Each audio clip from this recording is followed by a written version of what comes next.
As soon as the tariffs were announced, we started having some problems with our buyers. We were like on and off. There was no proper, let's say, we didn't know where we were standing.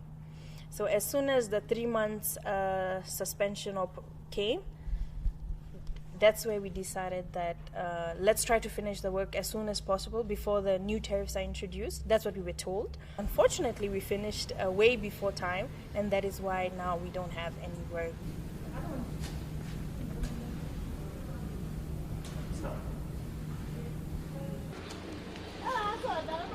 Tinna pwedeng ka tin. Pinalawan na babeti, pwede na school.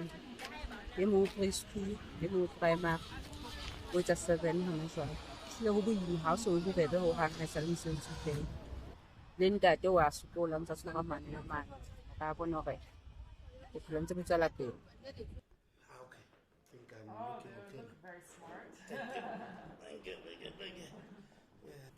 Lesotho is a very small economy.